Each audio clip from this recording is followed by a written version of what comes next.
Hello, and you're listening to You Still Going On About That with myself, Rob Israel, and Joseph K. And you can find us on iTunes, YouTube, Spotify, Google Play, Castbox, and Podbeam. Please like, subscribe, leave a comment, and share it. Tell your mom about it. And while you're at it, we also have a Facebook page. You Still Going On About That. Again, like it, join it, comment, share it. And thank you and enjoy.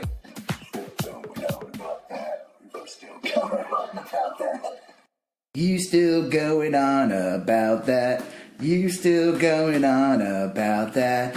Ooh, going on about that. You still going on about that? I don't know. No, that was good. That was again, we're all pretense aside. That was like a really good Beach Boys kind of vibe. Who? What's a Beach Boy? What's a Beach Boy? Yeah. Yeah. That's weird. Is that?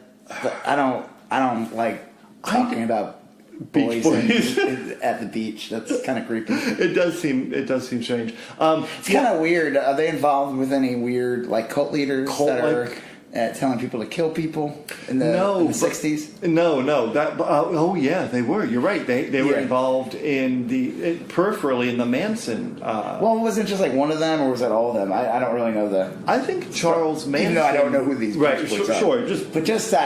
I'm just making this up. No, I think you're right. I think Charles Manson had some sort of involvement with Brian Wilson, and did music with him briefly. There's something super creepy about that. Yeah, because they have this wholesome sound, and it's all about good times, good vibe. It's the Beach Boys, right. And then all of a sudden you hear about Charles Manson showing up. Yeah, it just makes it gives him some street cred.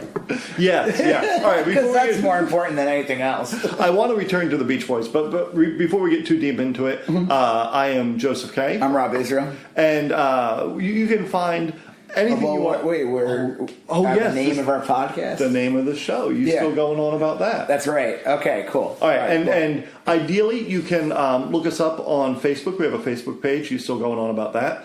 And we have a YouTube presence, and we're on Spotify and iTunes and all that, and Google Play, Podbean, yep, and Cast Iron Skillet. Yeah, Cast Iron Skillet. Just make sure you don't wash your Cast Iron Skillet. You have to season it. Yeah, it seems like such a pain in the ass. But you can find us in all those places. We'd love a review, a rating, and yes, please. Yeah, right. And you do, Rob. You have a huge internet presence. You do sort of. I'm on Instagram. You can see me at Rob Israel. And you can see all my art on there and what I'm doing. And I have another Instagram account for the people who don't want to see everything I'm doing. It's Rob Israel Geek Art. Right. And that's just you're just going to see my superhero artwork on there. So you can follow me on both, Rob Israel or Rob Israel Geek Art. I'm also on Facebook, Rob Israel Art. You can follow me on Twitter. I'd say I have over 92,000 followers on Instagram. It's amazing. I have 37 followers on Twitter. So I like to close in the gap. I want the Twitter follower. I don't want to. How do I say this? I'd like the Twitter follower to get a little closer. I'd like to double it. Maybe get to 65, 68 followers would be cool. Let's see if we could do this. Yeah, I think that'd be good. Well, it's funny because you're an artist, and Instagram is just such a natural home for art. Yeah. Twitter less so. It's definitely. I feel like Twitter, unless you are an established reporter or a celebrity or political, some kind of personality that has a presence and a following. Yeah, it's gonna be really tough for you to break through. I remember I'm on Twitter and I just yell about politics and stuff to no one in particular, but I've had a couple tweets that have gone very, very big. For me, at least, where it had hundreds of thousands of impressions and stuff. Well, one of them is I simply retweeted a picture of Aquaman whipping out a folding chair at a picnic. It was a GIF, and man, that went big. Wow. Twitter's so weird. Twitter, I've had art reposted without being tagged and credited on Twitter, and those have blown up. And when I do it, it doesn't ever. So yes. hey, guys, I say this on my Instagram, and I'll say it here, and then we'll start talking about what we're supposed to be talking about. But make sure you tag and credit the artist. If you don't know who the artist is, go do some research. Yeah. See if you can find out. I know some people do the whole, like, who's this artist? And a lot of those are usually, like, giant accounts, and by that point, it doesn't even matter because it's already gone viral. Right. So it really makes a huge difference. Yeah, it does. Like, it's not being petty in any way. Like, you're really... No, it's just the right thing to do. I mean, the artist isn't getting paid to be doing that post to begin with. So, take credit the artist. All right, well, what are we here now? What are we talking about? Well, look, we're talking about Us, the new Us? Jordan... Yeah, like, we're talking about Us? Maybe, because we're talking about the film Us, the new Jordan Peele film. Jordan Pilsner. And I literally just saw it. I got back from the movies like 15 minutes ago, having just seen it. Yeah, and I saw it last week. Right. And I was supposed to see it. There wasn't a late show available, so I saw it a little late in the game. And I really liked it. My short version is thumbs up. I liked it. Yeah. Decent movie. What was your gut on? I mean, I liked it. I think Get Out's better. But again, like, this really isn't a movie review site. No. I mean, yeah, we'll just say it's good. I don't think Us has the repeat value that Get Out does. Like, Get Out's like is like one of those movies where, like, me and my wife talk about, we both like saw that and we liked it. And it's like, if it's on cable, if it's on anything, like, I don't know if I'll seek it out, but if it's on, I'm gonna keep it on and watch it. This movie, I'm not saying it's like a chore to watch it. It's just slower pace. It doesn't, it just moves a lot slower. Right. Get Out's like one of those movies you could just have on.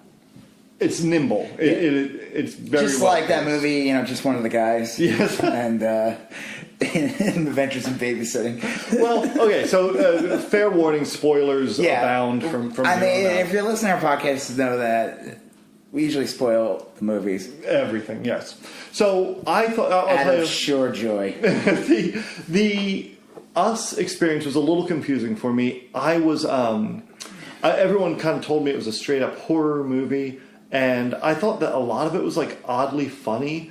And I thought that there was a lot of odd little meta comments. And I guess what I'll say is you have to immediately suspend all disbelief because the premise here is that everyone has a clone. Yeah, I feel like... go ahead. Well, it's weird. Like, everyone has a clone. All these clones have been living underground for 50, 60 years. And they're psychically linked to us so that whatever we do, they mimic. But they have clothes down there. Right, but they have clothes. They're somehow surviving. And they have rabbits to eat. But but how the rabbits surviving? Or the rabbits eating themselves? I mean, okay, so I think the issue the movie has is if it's like, and it's a trap that a movie can make or TV, just any type of creation. It's if you explain, it's like, okay, you can do something where you just give hints of something. Right. And you can just leave it to the imagination. But when you start explaining more, but you explain like half, basically, is what I would say they did here. They just kind of, they gave you lots of details. Doesn't make any sense. It's totally like, I mean, already have clones of everybody is already implausible. So at that point, but still, it's like it doesn't make any.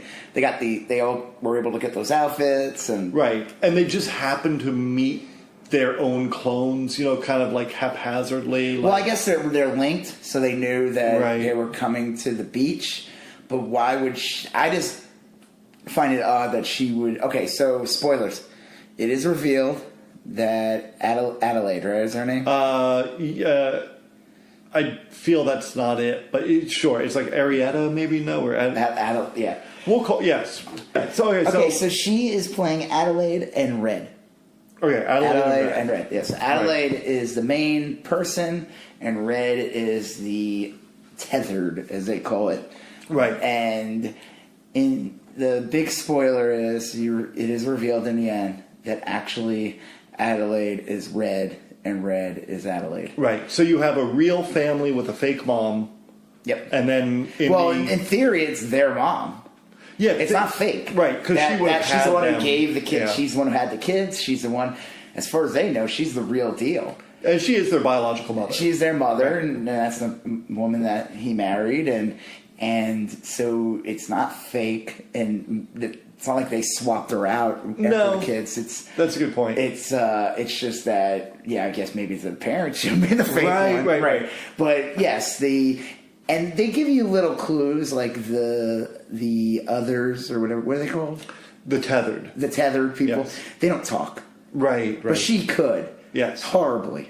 Yeah. I was like cracking up when I had that part when she's like, "When you, when you had your child, and then I had to run from the house." Yeah, it was. I was trying not to crack up. I mean, good. Hey, I will say Lupita Nyong'o is a great actress, but that part was good. That part made me giggle. Well, I wonder her voice. See, because two things with that. One is I read an article where they said that they actually employed linguistic people, and that's how, get that. Yeah, that's how people that have been through trauma talk. They have like some sort of weird vocal tick. However, I remember when I got hit in the head, and I was like, right, I want sandwich. Right. All of a sudden, you sound like Count Chocula. Yeah, and I wanted Count Chocula, which was well fitting. They and the second thing is, I saw it in the theater tonight with very few people in the theater. I was there alone, and then eventually, everyone started laughing, and it wasn't like a bunch of kids. I mean, these were like adults that presumably came. It's off-putting, right? Well, and I wondered, like, is this? Did the director mean for this to be like bizarre and scary? I don't know. He comes from a background in comedy. Yes, being that he was on Mad TV and he had Key and Peele, and he's been in Children's Hospital from Adult Swim. He was in that movie I was talking about earlier, Wanderlust. Yep. He's been in several different things, and of course Key and Peele. So he has a background in comedy. It is ironic, though, that he's become the horror guy. Like, Get Out. Get Out had some humor in it, though, still. It did. This movie definitely has some humor in it. There's a bunch of funny, like awkwardly funny the dad's kind of funny. He's from Black Panther. Actually, and she's from Black Panther, too. Oh, okay. She played basically Black Panther's girlfriend. Yes. Or sort of. Yeah, more or less. He played Black Panther's rival. Yes. Who, enemies that turn to friends. Yeah. Well, okay, so there's so much going on with this. Actually, a little story. That's how me and Joe met. Oh, yeah, right. Remember when we had a challenge? Yes, for the kingdom. For the kingdom. and for the subdivision. Yeah, for the subdivision. And, now we're cool. Right, yeah. After a couple of stabbings. Everything's cool. Well, there's a lot of stabbings in this. And it was look, it's a real strange movie. There's a whole bunch. I think a running joke to me, because look, I couldn't tell if like he's making these political comments, because you could argue that the red people are kind of like the modern day kind of fringe right. I didn't take that at all. I think that's just a fashion thing. I don't think there's any relation to. I mean, you could say the same thing with like communist revolution. Why did Red say we're Americans? Because because remember she's not them. Right. She's actually a regular person, I guess is the how you would say. But she said of her and the other tethered. Like I don't know. I think it was just like such a weird. I think it was a weird statement to make, but I guess she was just basically saying like. Well, remember in the beginning of the movie they show the commercial for Hands Across America? Yes. And you remember Hands Across America? I didn't. I do now. You don't remember that? I remember it. Okay. I remember it very well, but I'd kind of like blocked it out of my memory until this movie came out, and then I'm like, oh yeah, I remember that. I would say, people are like, are there any ties to Us and Get Out? I would say no, but there's stylistically there is with like the old 80s commercials, because in Get Out they would show like the what was it, the NA? No, there's like something for college. Say the name wrong. Yeah, well, I know. It's like a mind is a terrible thing to waste. Yes, the college fund. Yeah. Yes, American Negro. Yeah, college fund. I forget the name, and he's wearing a Howard sweatshirt, which is. But it's the old commercials though. Yeah, that style. Did you notice when they first zoom in on the TV? they have VCR boxes next to the TV. Chud? One is Chud, Yeah, that's and the awesome. other is Goonies. Yeah. Well, there you go. That's timely. I mean, Yeah. Chud was that's a great movie. It's kind of like foreshadowy, you know. I mean, Well, yeah, like- because they were underground. Yeah. Well, they weren't cannibals. No, but they were humans. They were humanoid dwellers. Cannibalistic humanoid underground dwellers. Well, the other thing I noticed is that they And kept. it's funny to call someone a chud. It is Actually, pretty funny. the new thing is called MAGA people, MAGA chuds, MAGA chuds. Yeah. Okay, so yeah, maybe you're right. Maybe that wasn't what they were. I don't know. I saw like I was looking for things because once I was like, okay, this isn't a realistic horror movie. Not that many. Yeah, are, but- the thing I liked about when I saw Freddy was I really appreciated all the realism. Well, okay, Freddy's a bit, but like Jason, like Michael Myers. Myers. You know, it's like grounded in like a reality. The first one's grounded. Yeah. And after that, it's not grounded. Well, even if you assume, like, let's just say, like a horror movie, like a supernatural movie, you could be like, okay, well, there are ghosts, and if ghosts exist, then these are the rules by which the ghosts would exist. And You don't know if there were rules in this movie? there are no rules. Well, the problem is that I feel like they try to establish rules, but they don't make any sense.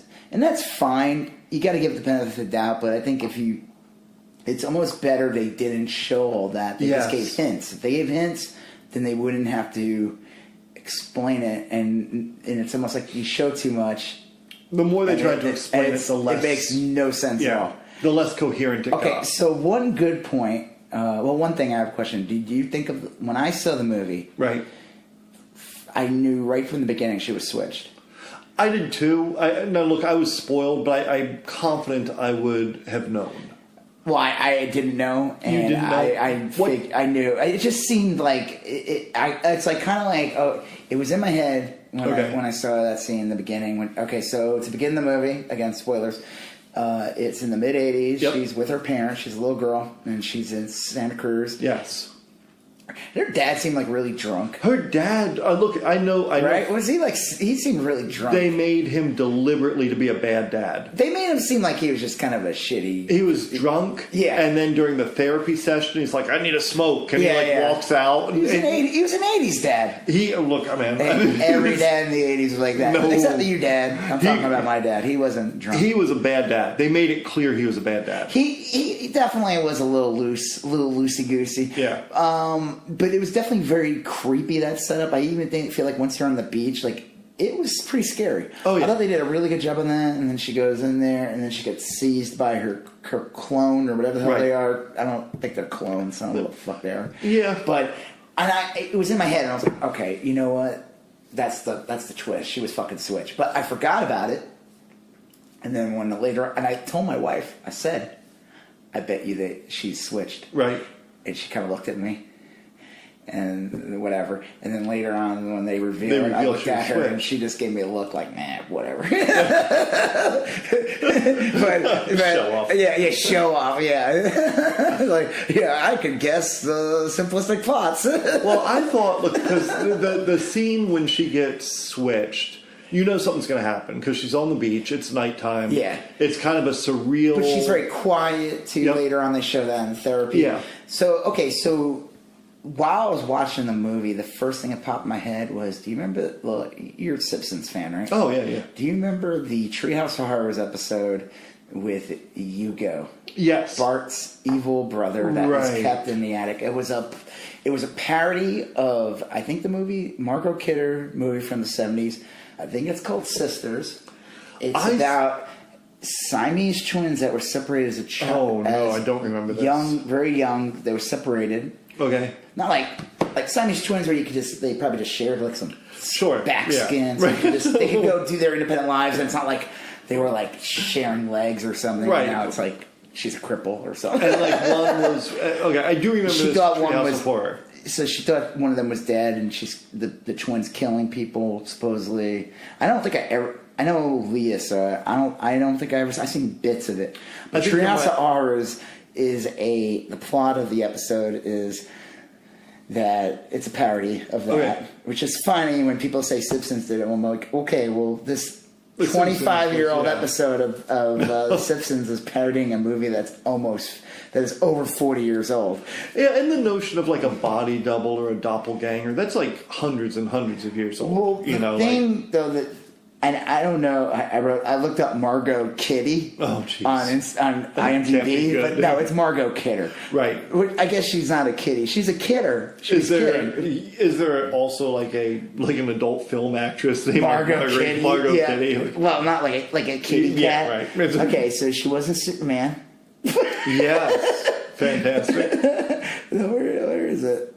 Well, it doesn't matter. So the big reveal in the end is that you find out that the evil twin of the Bart is actually the evil twin. Yes. And Hugo is actually the good boy that should have not been put in the attic, right, chained to a wall. And then Bart kind of just looks at the camera and goes, "Are you shocked?" Yeah, right. So when I saw the movie and they reveal that the Adelaide is actually the bad guy, yeah. I mean, are they bad? They're not. They're weird ass clones. But regardless, she's not who she's supposed to be. Right. Yeah. And the thing is that the only reason why they even came up out of the ground is because of the real Adelaide. Because the real Adelaide could think. Yeah, she's the one that could. Yeah, she could talk, even though she obviously lost her voice throughout time. But yes, she was able to do things. I find it odd though if she's the original. Wouldn't she? So she gives that speech in the beginning, and she says that, like, you know, when she does that, like, I didn't get to choose my husband. Right, yeah.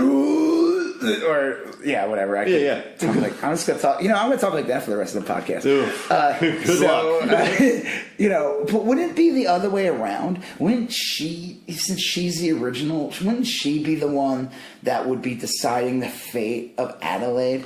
Or is it like once you go underground, you kind of lose you're not in charge anymore? That part didn't make any sense. And at the end, the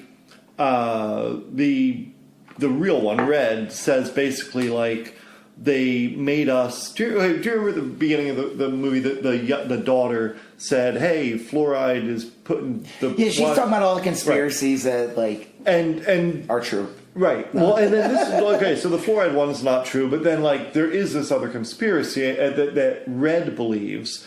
And what the hell does Red know? She was like 6 when she was put underground. What was the conspiracy theory? That the government made these clones, and they made the clones specifically to control people above ground.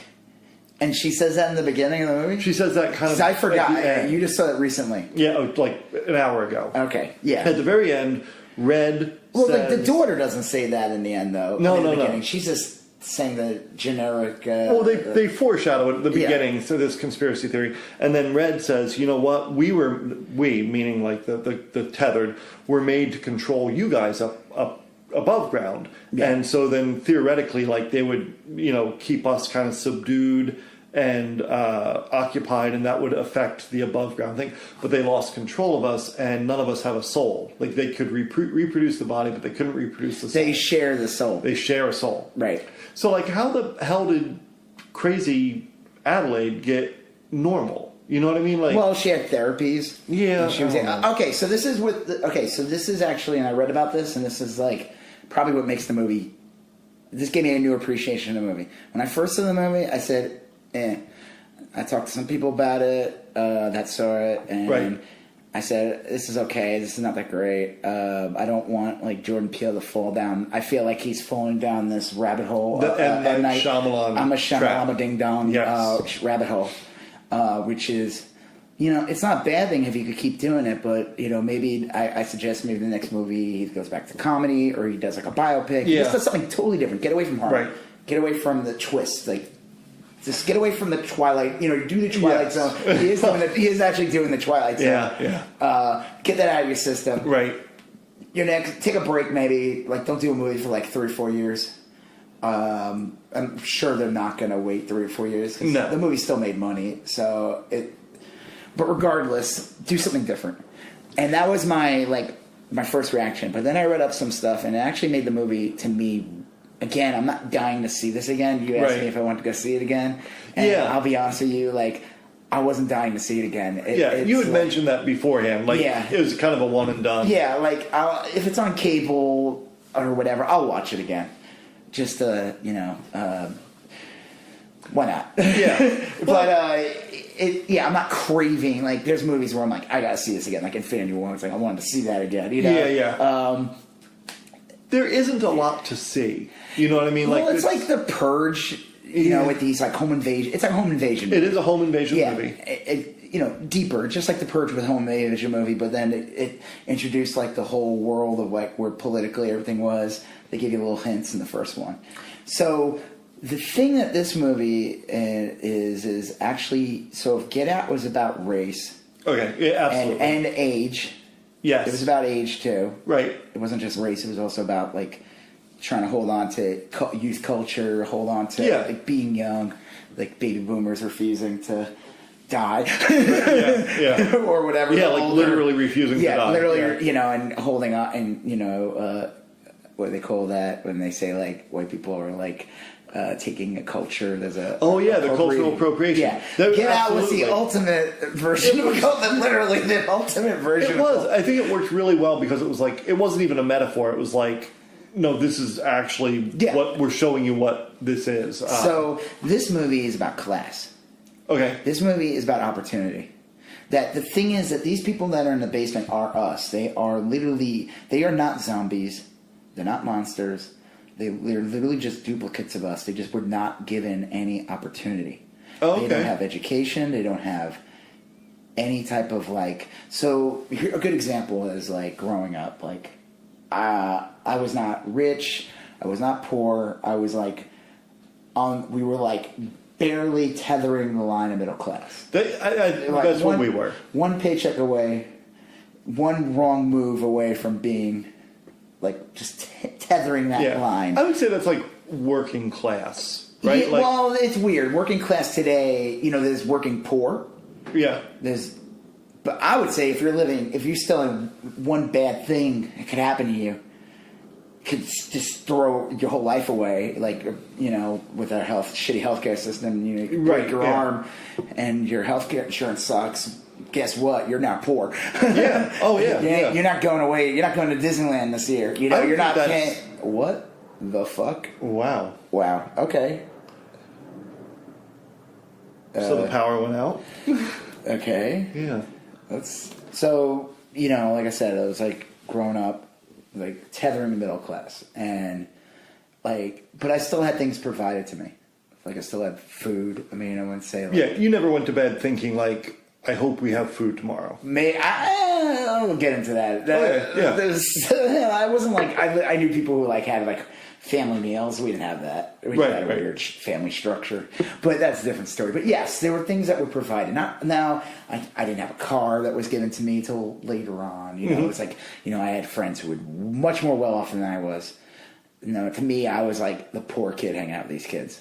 Like I really was in the end. Like I had to work to really get like things outside of the basic needs. I had to earn it. Okay. It wasn't just like play. I had to really earn it. I had to save. But again, I still went to school. I still had clothes. I still had, and I remember working at a company years later, and I was talking to these two guys. And they were fine now, but they came from like real poor like upbringing, where they were relying on government assistance. They told me, it pissed me off though because I'm not going to get into it. I think because there's this thing people have, this stigma. They think if you're Jewish, you have money. Yeah, that's a nice. It's a stereotype that I wish was 100% true. For me, I wish it was true. That would have been awesome. I always tell people that like I'm Jewish without the benefits. I'm like, no, seriously. I was dating this girl, and I remember her dad literally said that to me because I didn't have a car at the time, and he was annoyed that she was driving me around. He's like, don't you have like a trust fund? Yeah, right. And I was like, no, my dad's a teacher, and his parents were like working class, so thanks. I guess it's like a weird a weird stereotype to have. It is. I think. I don't know. I think that it's like particularly harmful because it's based out of resentment. It's not. It's right. It is not resentment. Right. You're basically you're implying. Well, regardless, we're not going to get into that. Sure. We'll save that for another podcast. The one where we talk about Fiddler on the Roof. Yeah. That'll be a. If I was a rich Yeah. man. Right. Oh, sorry. Well, regardless, they were telling me, like, but I was like, well, listen, I didn't have money, but they said, yeah, but you had this, you had that. Right. You had these opportunities, regardless. I mean, they were doing fine. Yeah. But they still had a tougher climb. Now, here's actually an interesting point, though. I was listening to a podcast, and somebody brought up a good point. They said the difference between, like, being poor as fuck in like the suburbs versus being poor as fuck in New York City. Oh, okay. That your opportunity to make it or do something is so much higher living in a city. Oh, absolutely. Than it is if you're just some poor person living in bumfuck nowhere. Well, yeah. Because you're surrounded, like, you could be walking on the street next to millionaires, celebrities, all the culture, the arts are there, like... I found that kind of interesting. Well, so if you go to a big city, and any big city, Dallas, Atlanta, Philadelphia. But New York City is on. New York City is like on another level. Yes. But let's just say a regular big city, right. Like Charlotte, North Carolina, or something. You can work. There's opportunity. Well, I think that there. There's more ways to get exposure. But regardless, so the thing I liked about us was that. Well, like I said, so they told me they didn't have these things. They were relying on this to get food. They were relying on that. They maybe didn't have a dad. I don't know. Right. Regardless, their level was even lower. They weren't homeless. Right. They were like, they weren't getting anything. It's like if I got like 3 Transformers, I got no Transformers. Right. Yeah. I mean, like, so, and that's kind of what this movie's about. It's like it's like the good example is like the part where Red's version of Adelaide's husband. Yes. When he puts on the glasses for the first, right. He could finally see. Yeah. It's the little things. And he paused. He was like. Because that's how they talk. They couldn't talk. Everyone started laughing in the theater. And I felt weird because it was, like you said, it's a very kind of poignant scene. And you're 100% right, like looking at it through that lens. Right, yeah. but it was like, oh, this is... and that was right after Red's speech about how we didn't have Christmas toys. We had sharp objects to play with. And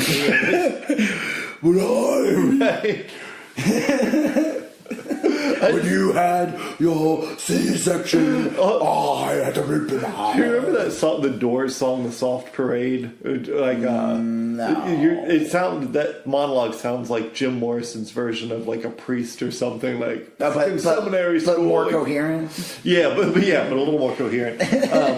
But do you know? So when I read that, I was like, it made the movie better. Okay, I was like, because like my first reaction seeing the movie, most people, I like, it still had an effect on me. Like I said, I would give it like a B if I were to read it. The characters are interesting. There's acting's great. Yeah, acting's good. There's no bad actors in it. No, the kids aren't annoying at all. They're great. Yeah, I'll tell you that girl. I thought this was like if you look along gender lines, this was like a pretty feminist movie from what I could tell. I guess. I don't know. Sure. Red and Adelaide. But not over and okay. I will say that. Oh no, not like beaten over the head. Like they didn't have like I'm just a girl playing in the background like Captain Marvel. Yeah. No, but like just in case you weren't aware she was a girl, right. She beats up the alien. Oh, I get it. Yeah, she's a Goyle.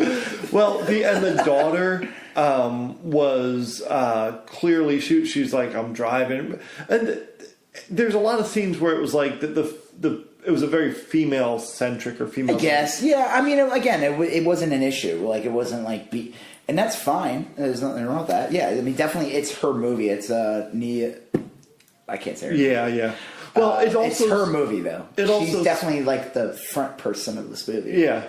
Well, and it starts that way too because the mom in the like Red's mom, like the real mom, the dad was like a loser, like we said at the beginning of the He show just tonight. seemed like he's an 80s dad. Yeah, well, look, even by 80s standard, he was lacking. Now you could argue, like, I was like, when I just think of all the things I did in the 80s growing up, and I'm just like, my God, I would never let my son do any of this. No. I remember, like, we'd have, like, literally, like, we'd be hitting each other with sticks in the backyard. We had sumps. Yeah. And do you know what sump is? We've talked about this before. Yeah. Like people would make traps. I'm surprised I wasn't dead. Like traps with nails in it. Yeah. I remember talking to someone, he told me all the traps he made. And I was like, oh, you're a sociopath. Like, at the time, I was like, oh, that's kind of cool. Well, I was like 10. Now I think about it now, I'm like, you had psychological problems. Yeah. You really should have had help. Yeah. Well, okay, so here, let me... Traps. Remember in this movie where they were talking about Home Alone,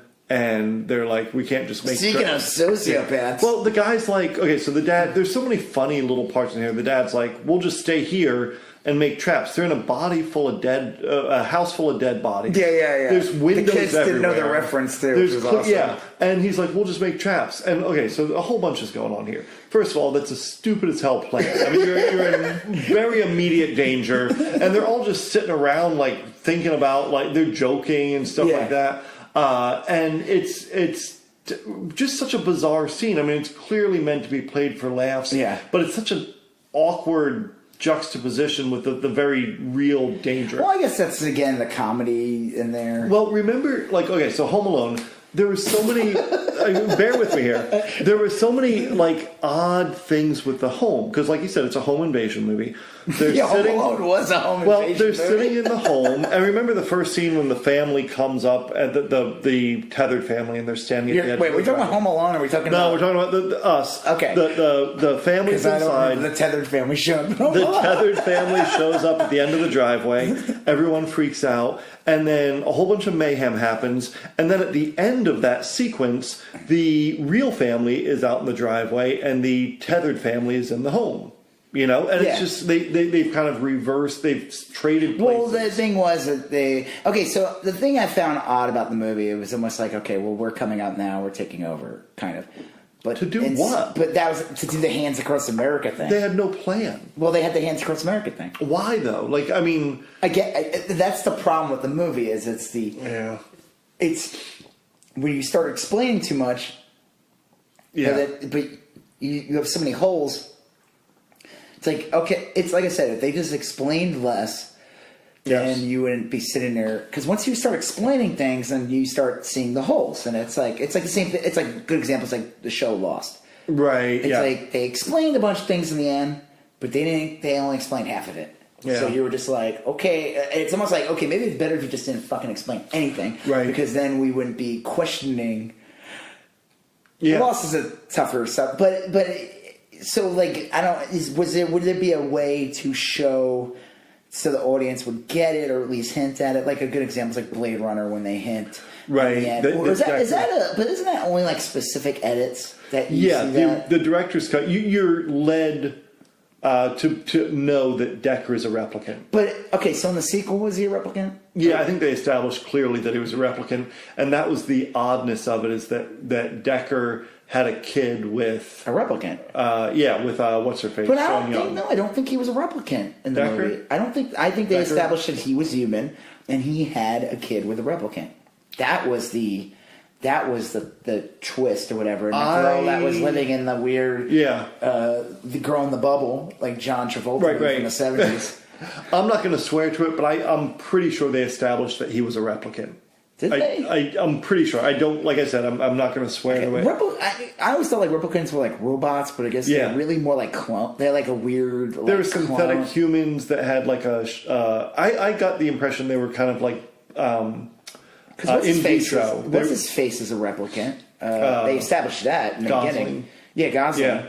But he bleeds and he. Right. They're like synthetic humans that are grown in a tank, and then they're artificially given like a 5-year lifespan because they don't want them to rebel. Oh, really? Yeah. That was only, I guess, clearly Harrison Ford broke that rule. Yeah, I might be making the 5-year thing up in my head, but like that was the deal. Is it like the clone army in Star Wars where they're only... No, that was like the they only live like 20 years?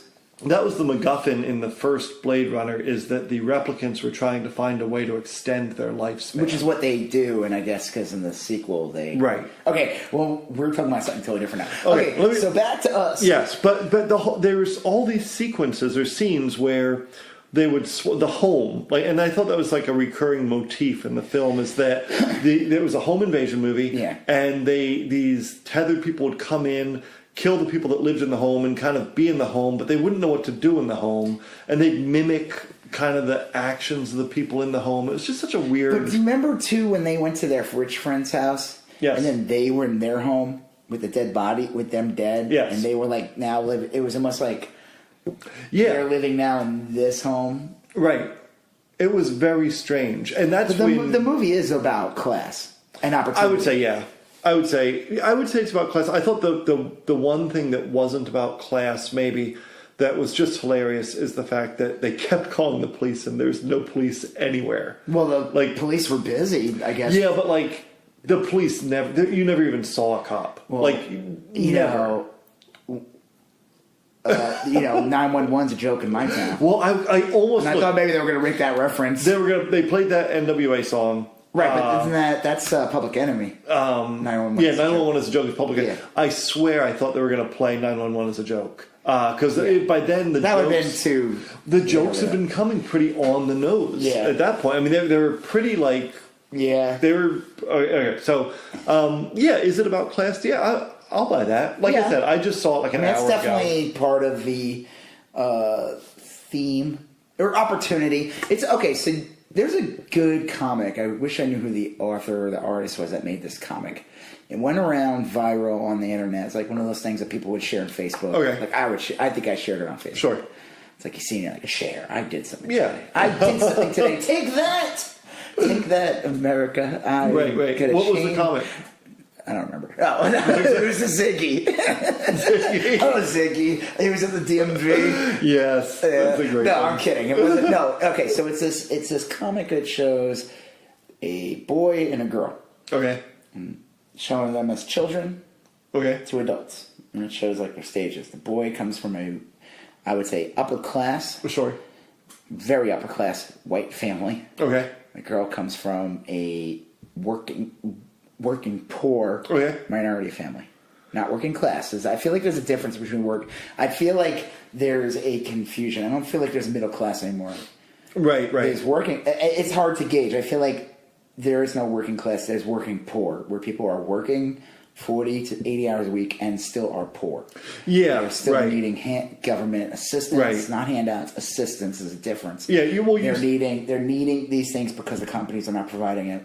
Well, they've shifted the cost to taxpayers. Yeah, Walmart has literally says that to their employees. You can go get. We pay you so little that you can go.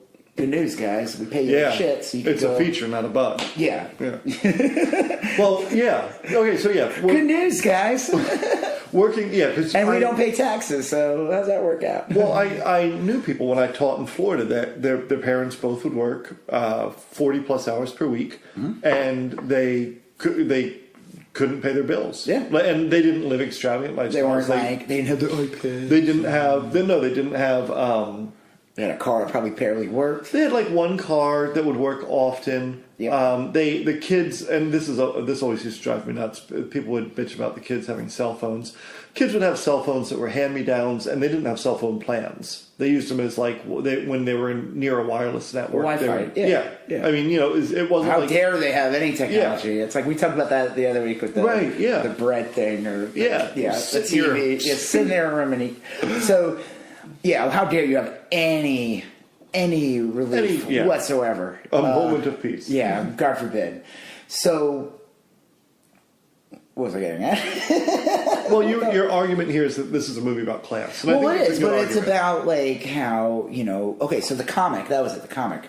So it shows the stages of their lives and the opportunities. It's like the kid, the girl, and the guy. The guy is literally just, everything's provided to him. Right. Literally everything. I mean, he's still going to school. He's still getting grades. He's still doing this. But everything is set for him to succeed. He's not doing drugs or whatever. Good on him. Yes. He is. But he's given a hand. And he he has like a higher power. He gets a good job out of college. He's already moving on up within the ranks of a company, and they show the girl and all the hurdles that she has. And it's like she is not doing as good in school because she can't. The opportunity's not there for her to do good in school. It's not that she's dumb. It's that there are things being thrown at something with the parents. Where sometimes the mom has to work a night shift and can't help with homework. Exactly. They can't help her with homework. They can't help her do this. They can't help her. So she doesn't get those opportunities. She doesn't get to go to college. She has to work. She is trying to go to college, but she's working. College takes longer because she's taking classes. And then their lives end. They don't end. Oh, yeah. But it's like they're like adults now, probably like mid-20s, and they're at a party. And of course, the girl is working in catering, and the guy is at a corporate event. And the girl accidentally bumps into him, and he says something obnoxious like, "Oh, well, some people just don't work hard," or something. Right? Yeah. And the joke is that he ignores the fact that everything was provided to him. Right. Literally every single thing. Everything works his way. He's a product of the environment that was given to him. Like everything, and he will never get that. He will never see that. He'll make false claims. He was put on third base. You ever heard that term? Yeah. They said that about George W. Bush. That same thing with Donald Trump. He was born on third base and thought he hit a triple.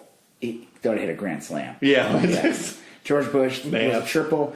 Trump was a grand slam. Right. Yeah. I was. It was funny. I remember when he was running, and people, the thing he said, and people were attacking him on was that he was given a small loan by his dad. Yeah. The small loan was $1 million. Right. And people was like, what? But then it was revealed that it wasn't $1 million. That he actually got $100 million. Yeah, it was a lot of money. It was more than, and he squandered it. Well, they said that if he had just put it in an account, some kind of equity thing, he would be richer than he would never have to work. But he put it in all kinds of failed businesses and right. He's the only guy who lost money in a casino. Yeah, building a casino. Yeah, they said that. That's like the big irony is, and he sunk the whole town supposedly. Yeah. Well, I always love when people say that. Well, we should vote for him. He's a big success. I'm like, you're really dumb. Well, look, I think. But again, they're victims. Those people are victims too. They're not. You look at. I'm sorry, not to be a New York snob. Sure. Look, and you're, have an education background. Yeah. There are states that have a horrible education system. Oh yeah. Well, that's the irony, I think, when you look at when you talk about the Hollywood elites or whatever, and that we're taxed enough already. Like a lot of those states that gripe about that are welfare states in the sense that that's the Kentucky, irony. Kentucky is the highest rate of welfare, and right. They vote in Mitch McConnell. Right, and Kentucky is bankrolled by New York and California. Right, if it weren't for the taxes paid to the federal government by New York and California, New Jersey, Connecticut, a handful of states, they bankroll, that's why you have internet in Iowa. Yeah. That's why you have paved roads in Tennessee. Yeah. It's not sorry, we're not being snobs here. It's just a fucking fact. It's a fucking fact. And the people that are running those states that are attacking New York know that, and they're aware of it, but they need to attack New York or you won't vote for them. It's an odd dynamic. It is a very bizarre where people are not, I wouldn't say they're being kept dumb. That's not a nice thing to say. Right. But they are definitely being misinformed. Yeah. Here's a good example. And I know obviously we were talking about us and that's going to get very different. But do you know that Fox News is basically... So if you get a basic cable package, Fox News always comes with it. Right. You don't get MSNBC, you don't get the other news station, but you get Fox News. Yeah. And there's a good reason why Fox News is in there, because Fox News is a commercial for the GOP. Oh yeah. It is it makes a ton of money for it's a $1 billion business. It is, but it's really just an ad agency. It's almost really like crazy. it's like what's not telemarketing, but where they stick a Like a letters. televangelist or No, yeah, kind of, but no, Kind of. but direct marketing. Oh yeah. So it's like it is marketing for the GOP. So of course it's like give it to people who can't afford the least amount, or Right. make it easier. You ever? I can't stand it. You ever go to like you wait in waiting room for something, or like a car? Oh, yeah, dealership, it's always and on, right. fucking Fox News. I turn it off. I'm always like, I got the remote. I change it. I'm like, yeah, fuck this. I remember one time, but it's intentional. Oh yeah. It is they are making a ton of money, but if they weren't, they would still do it because it's like advertising. Yeah. And Well, it's that's why bankrolled by a guy with an agenda. Like Sinclair Broadcasting and the Las Vegas Sun newspaper is bought by that Sheldon Adelson. Yeah. Well, the fact that the guy who created Fox News was Richard Nixon's worked for Nixon and Reagan. It's a screwy little story. Yeah, it's like it's intentional. It's to destroy media. Can you separate class from politics then? Because I 100% believe your theory that this is a movie about class, because it makes perfect sense and it does all add up. I don't know. I'm like, it's hard to, because like I'm not in these people's shoes. I don't know what they're seeing. I don't know. Like I always wondered. I think it's just 40 years of Fox News has been around since like the 90s, so we're already entering like 25 years now. Yeah, 30 years of brainwashing. They really stepped up the game during the Clinton blowjob. Right, that was a big That was when deal. Fox News blew up. So to speak. Yeah. Because that blowjob. Yeah. So that's a long time. It's like when people. It's like a generation. More than now, entering the second generation. I mean, it depends. What's the generation? 20 years? Sure. 10 years? I don't know, but I would say like at least 18, Okay, so we're in the second generation Sure. now, people with Fox News, with that type of media landscape. Right. So you have I remember when Hillary Clinton was running for president. And, people just hate her. They just hated her. And well, she didn't smile. Well, I don't know if you noticed that. Just like Captain Marvel. Right, yes. Yeah. And remember when Captain Marvel was Benghazi? Yeah. Oh, mercy. And those emails that Captain Marvel had. Yeah. What are those emails? Those fucking emails Captain Marvel had. So, people hated her. Yeah. Right? And and even people who would say they were liberal or progressive hated her too. There wasn't. I didn't dislike her for several reasons, and nothing to do with the bullshit they were saying. I didn't like that she voted for the Iraq War. I didn't like that she was a little too hawkish. She was a little calculated. Yeah, and I knew the whole reason why she was doing it. I wasn't stupid. No, she wanted to inure herself against. Because God forbid, let's say the Iraq War was a success. She knew she was running for president. And then she runs for president, and the Iraq War success. We knew it wasn't going to be. I knew it was going to be a fucking disaster. I knew it was going to be a disaster from day one. And I'm not like a crystal ball. It's just I have logic or whatever. Right. So if she ran and they said they would just use that against her. You voted against this. You voted. So it was like a no-win situation. And she was also a senator from New York, and 9/11 just happened. She's trying to get money to the state. Yeah. It's a lot deeper. It is. But people just fucking hated her because, and they don't know why. And it's like, well, yeah, you do, because the media is hating her. Yeah. And they're training you. You're kind of fed that. You're being trained. You don't even realize it. You don't even people think they have this independent thought. It's like, you really don't. You're being brainwashed every day. You're basically kind of recapping the plot of the movie in some way. I mean, like those people underground. Well, it was crazy when Hillary Clinton showed up in the movie. And she went... Played by Kate McKinnon, yeah. And her laugh that she has. Well, that was nuts. Because it was a group of people underground that didn't have independent thought, and they kind of mimicked what they thought should be these upper-class lives and everything. The thing is, and I don't think these people... That's why I said it's the reverse. If those people were given... It's not like they were dumb. They were...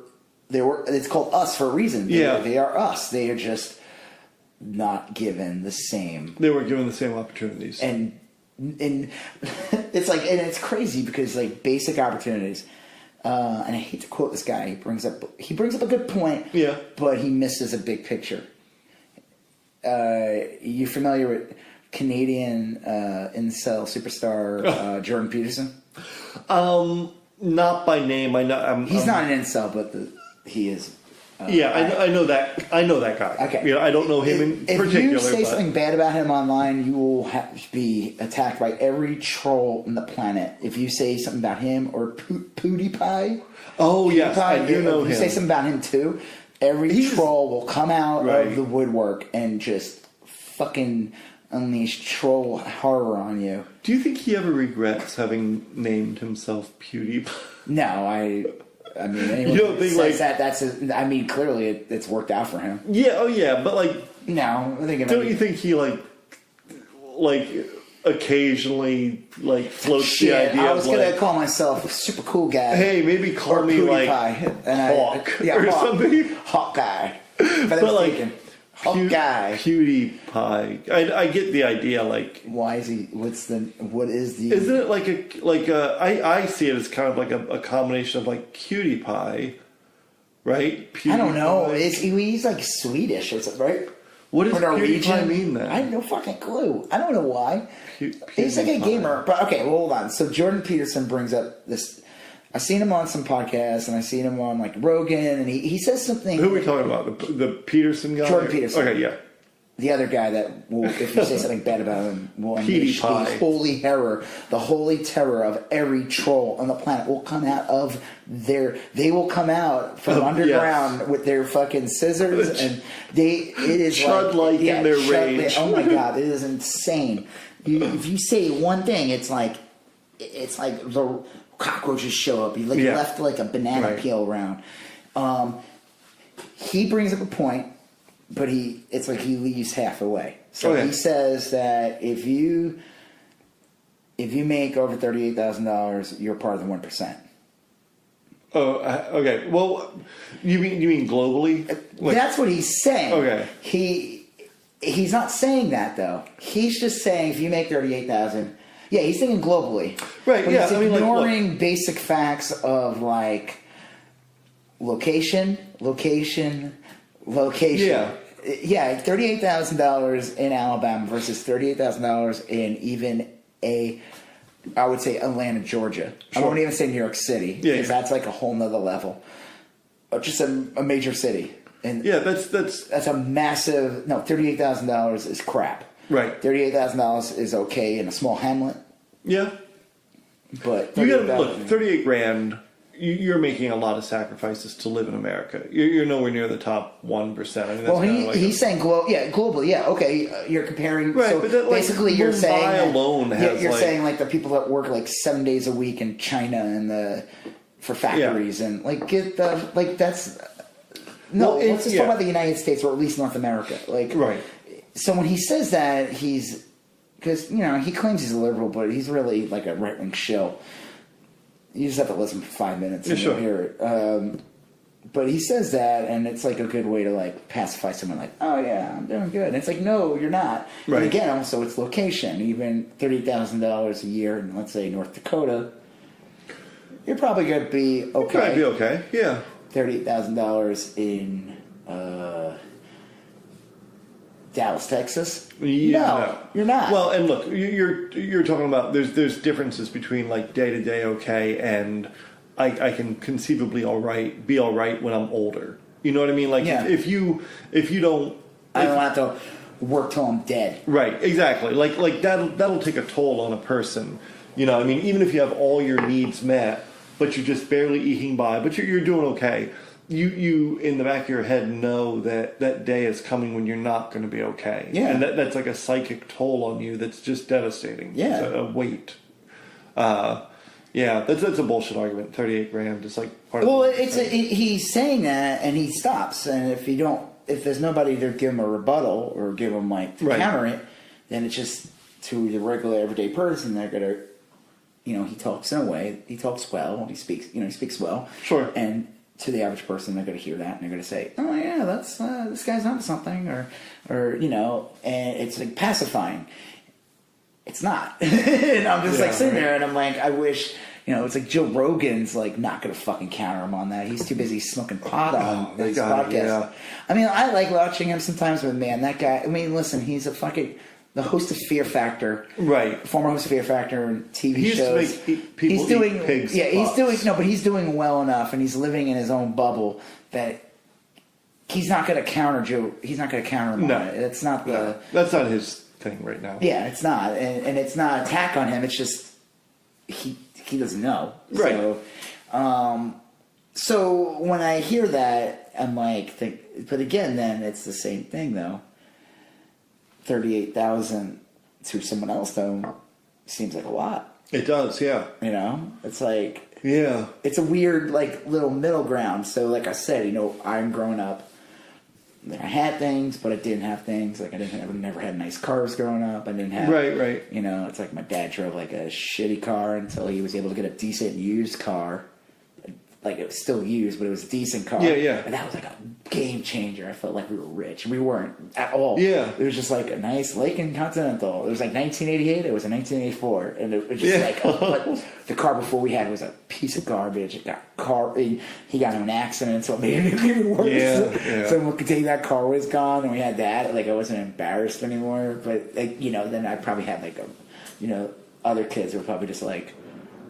Yeah, that's still a piece of shit. Yeah. I remember growing up, like, initially, we were, like, we lived in New Jersey, and I think we did well, and then we went to Florida, and it was, like, an odd dynamic. I remember my dad had to work jobs that were pretty unusual. He, like, unloaded boxcars for a little while. He'd, like, back-breaking work, 4 in the morning, he'd be down there.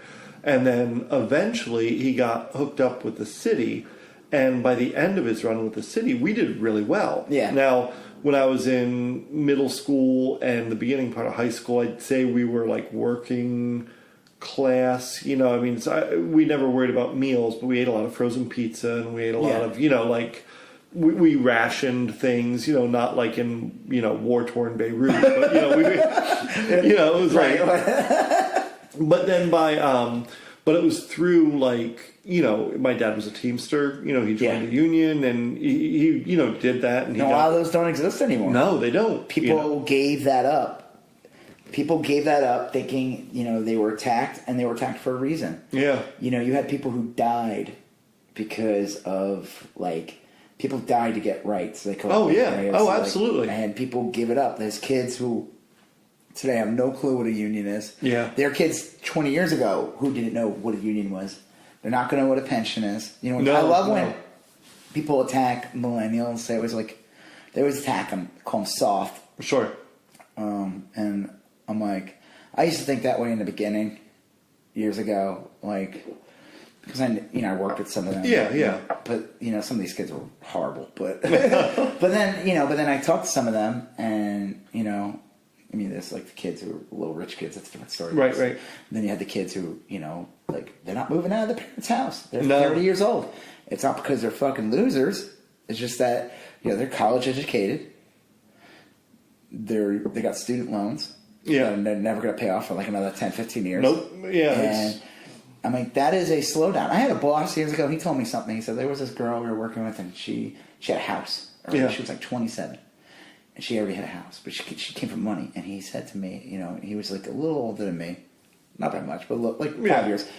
And he was doing okay now, but it took many years to get there. And he's like, this girl right here, you see, she's 10 years ahead of you. Yeah, it's crazy. More than 10 years. She has an advantage. She's 10 years ahead of you. She has a house already. She's going to build equity on that house. Yeah, you'll never catch up, right? I'm never going to catch up. So those people that live underground, the chuds. The tethered, yeah. The tethered, that's what made me like the movie. Yeah. It's that underlying, class. Now, right. I don't know, some people could be like, oh, you're just saying that now about the movie. I'm like, no, it's there. When you watch it and you see it, you will see it. It makes sense. I mean, it's still a silly horror movie where, they're all doing horror-type things. But look, he's clearly up to something. I mean, I think that's a given because, the premise is so fantastic and it's not really based in any reality or it's not something that could be possible. So you have to assume that he's speaking metaphorically or he's trying to make a point. You know, I think that's a And like Hands Across America was like a thing that was in the 80s that that's what I ended meant. up doing nothing. Yeah, but I had completely forgotten what it was meant to. I think it was supposed to, it's just to Do you remember generate money and donate. People would literally hold hands. It was really But it was to help the homeless. Right, yeah, but it was like basically the 80s version of the... Like Live Aid or something, yeah. No, well, Live Aid was the 80s version of Live Aid. Yeah, well... what's that? Oh, God, I hated that everybody was doing that a couple years ago.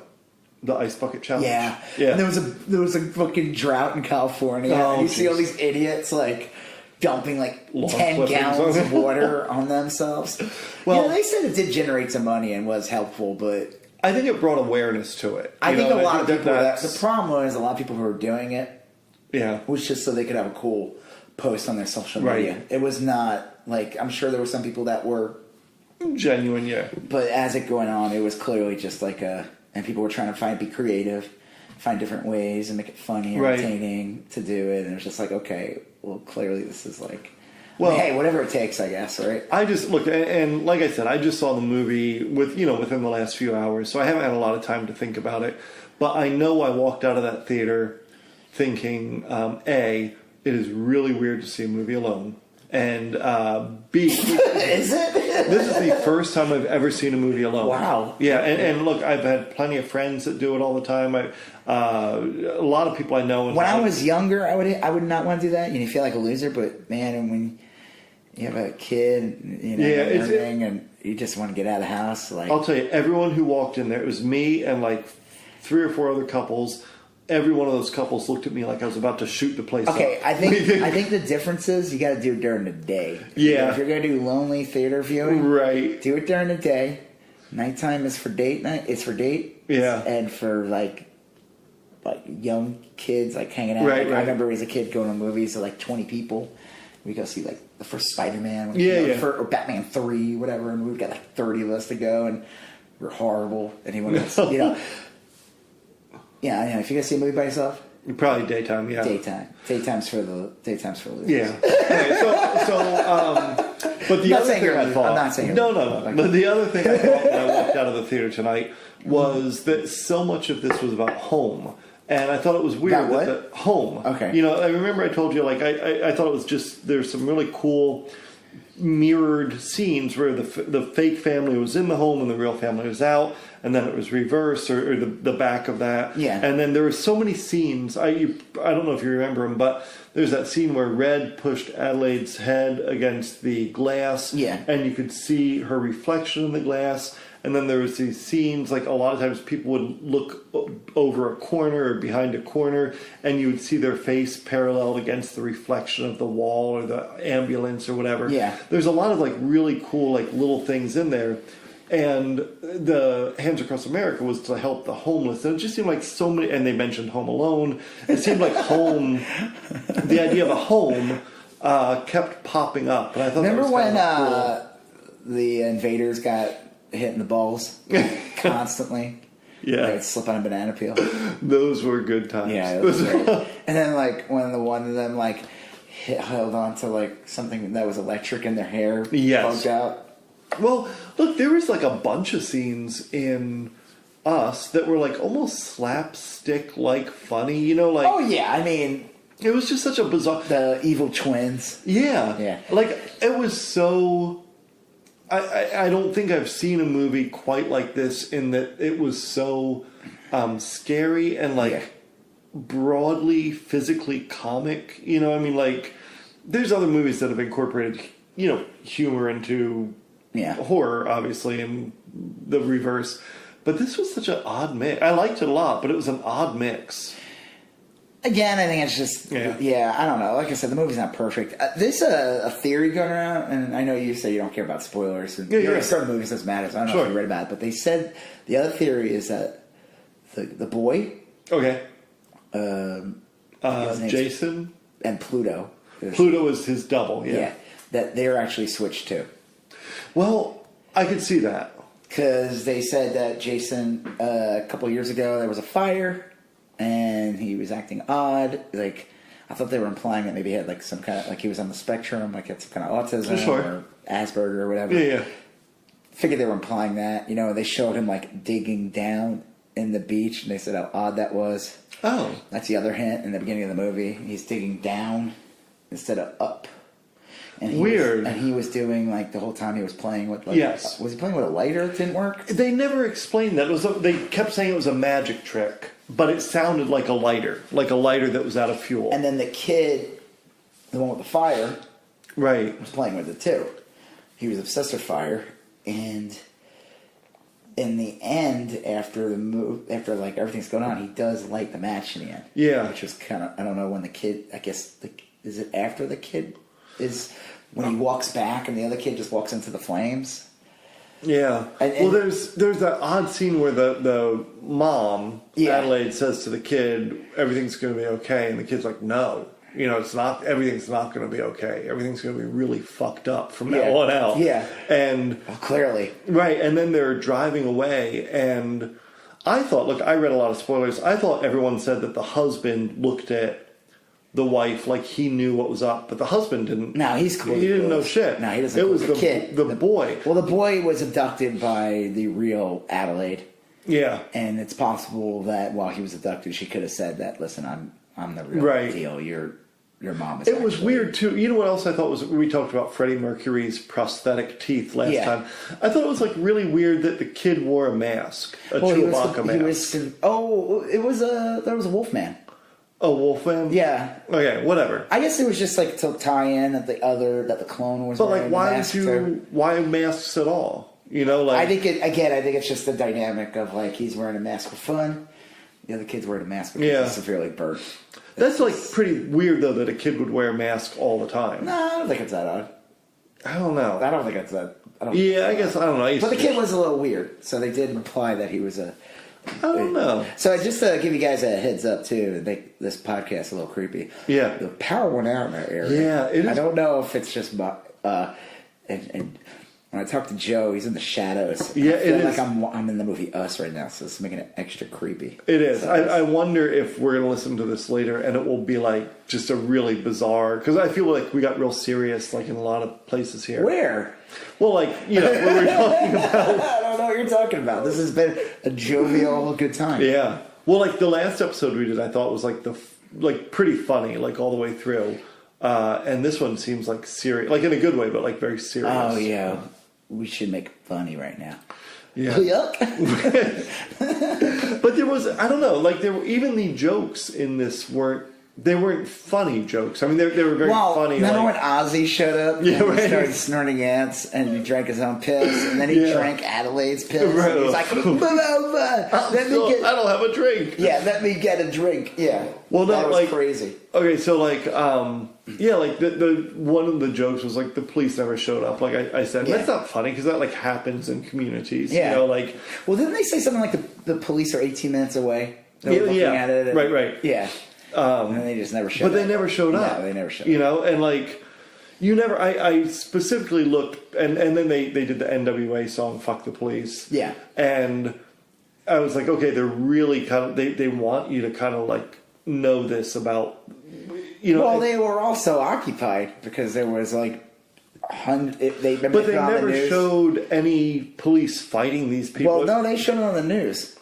But were there police there, or were there just news trucks? I don't know. Maybe you're right. Maybe. Look, and at the very end, when they showed the helicopters like hovering, those were like news copters, probably. They were news copters. They weren't like military. There was like no police anywhere in this movie. Like they didn't even. They're just like, fuck it. Yeah, well, like they weren't even there. It's like there's like an ambulance or two, but like even the ambulances were weird. There are no ambulance drivers, and like I don't know, it just got so weird at the end. Like people were killed off. There was a thing I read about the ambulance, like that represented. Oh, because the ambulance car, the toy, yes. And then they're in an ambulance in the end, so everything's got like little symbolism. Yeah, like they escape. They use a toy ambulance with a door, then they escape in an ambulance. So I don't know.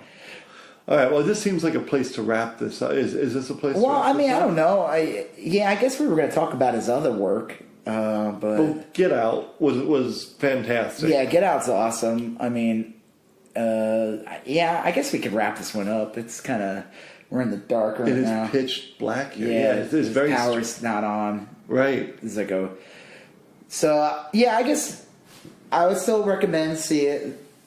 Us. I keep saying This Is Us. That's a TV show on NBC. That's a different show, yes. That's a show, and I keep calling it This Is Us. When I tell my wife actually likes that show. And I would say, I would bring up This Is Us. And she's like, you mean the movie Us? Yeah. And I'm like, oh yeah. Okay, I'm winding down on this, but there's still, I don't know. I would absolutely see it. This is a movie if someone said, hey, should I see it? I would say, yeah, you should. I don't know what I would tell them to expect. It's a weird, it's got like a Stranger Things vibe in the sense that it's like 80s reminiscent, and it's got like a bizarre kind of government conspiracy element to it. Yeah, I was talking to my wife about this after. I said, do you think they'll make a sequel to this movie and they'll go into it more? But I kind of don't want them to. I'd rather just stop right here and leave it. I don't need to see a sequel. Like, do you ever see Purge? Yes, I saw. You ever see the sequels? I saw like part of one of the sequels. I don't even know which one. It was on TV one day. So Purge 1 is just like a home invasion movie. Sure. And I mean, they go into it a bit. I mean, this is the world.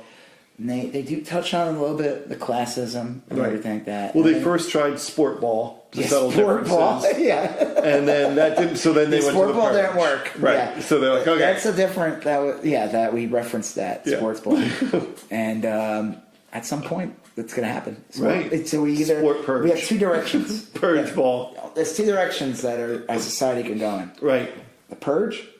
Right. Or sport ball. Sport ball is the utopian future. It's still it's still going to be a dystopian future. But you got purge. Right. So what would you rather live in? A sport ball.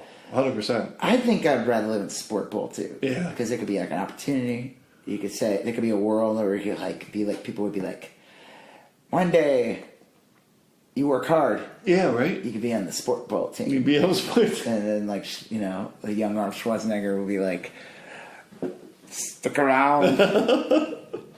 Hasta la vista. He does it literally. I'll be sports ball.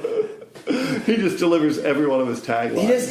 He doesn't even talk. Like we got him cheap, so he's like, listen, if I'm gonna do this movie, you're only getting my catchphrases. Yeah. Arnold Schwarzenegger might be another one whose tethered was swapped. You know what I mean? Wait, when?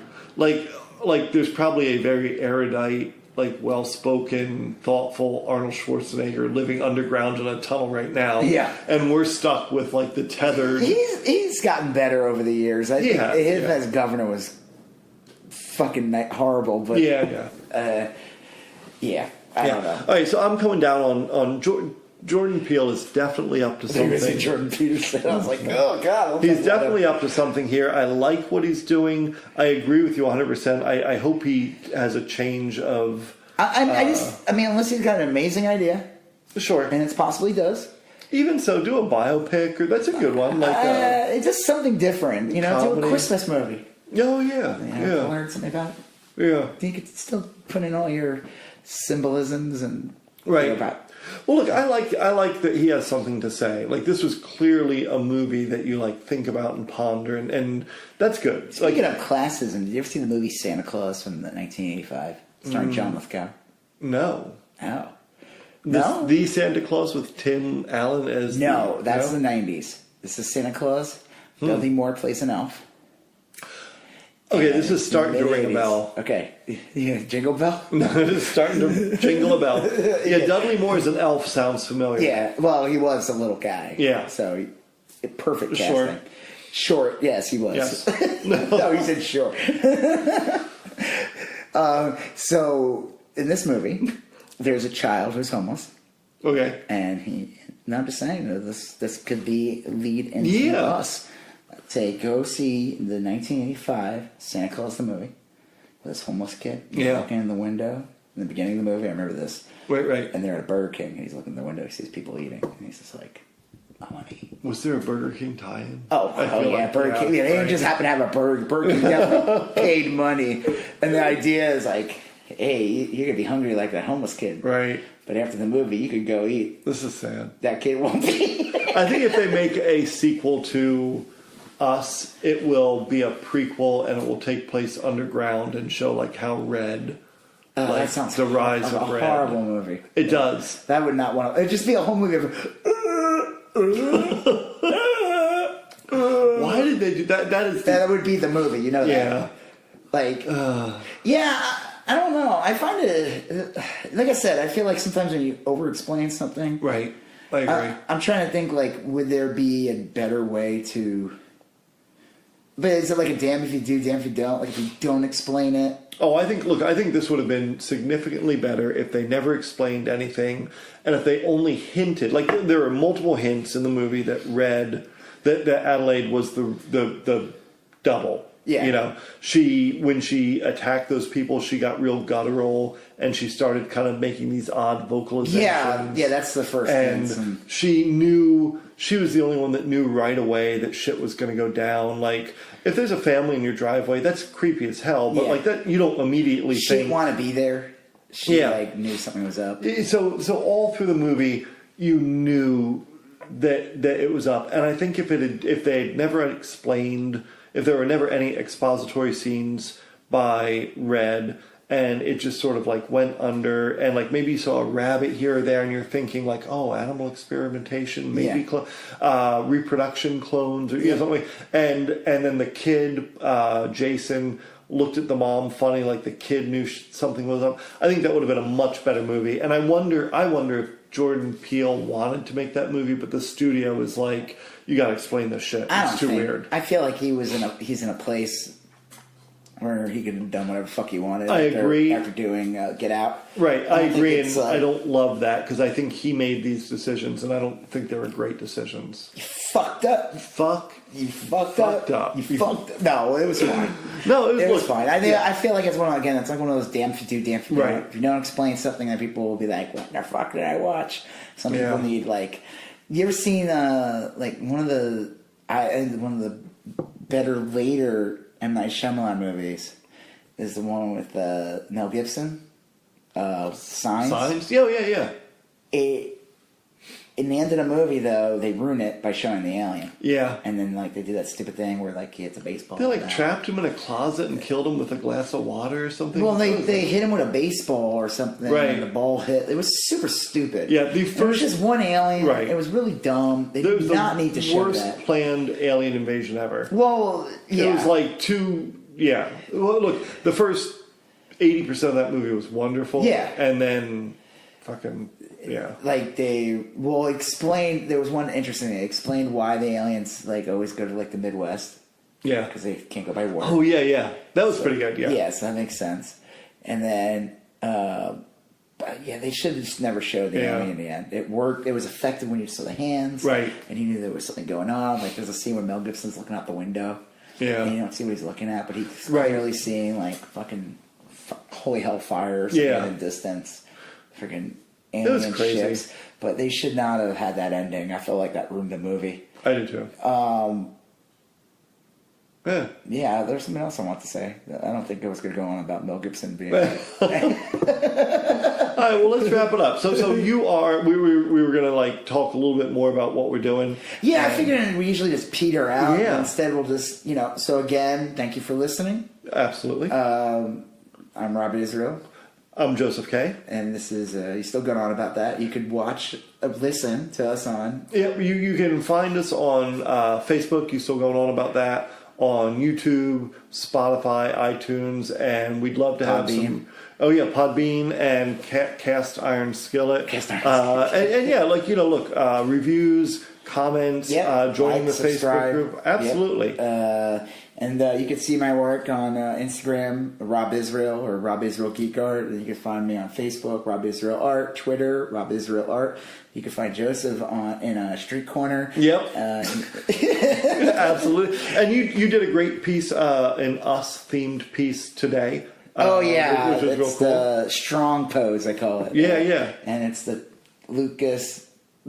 Jason and Pluto. Right. They're kind of doing that shaking hands thing. Yeah. And do you have any shows coming up? Do you have any... I'm going to be doing Fan Expo in May. I'm going to do Oddities Festival again in Austin in August. Oh, cool. So that's going to be a big one. But, Hit me up. So that's All that. right, well, thanks for listening. We're still going on about that. All right, bye. Bye. Thank you for listening to You Still Going On About That with myself, Rob Israel, and Joseph K. Remember, you can find us on iTunes, YouTube, Spotify, Google Play, CastBox, and Podbean. So remember to like and subscribe, share, comment, leave us a basket of fruit or candy. Thank you for listening. All right, later. Bye.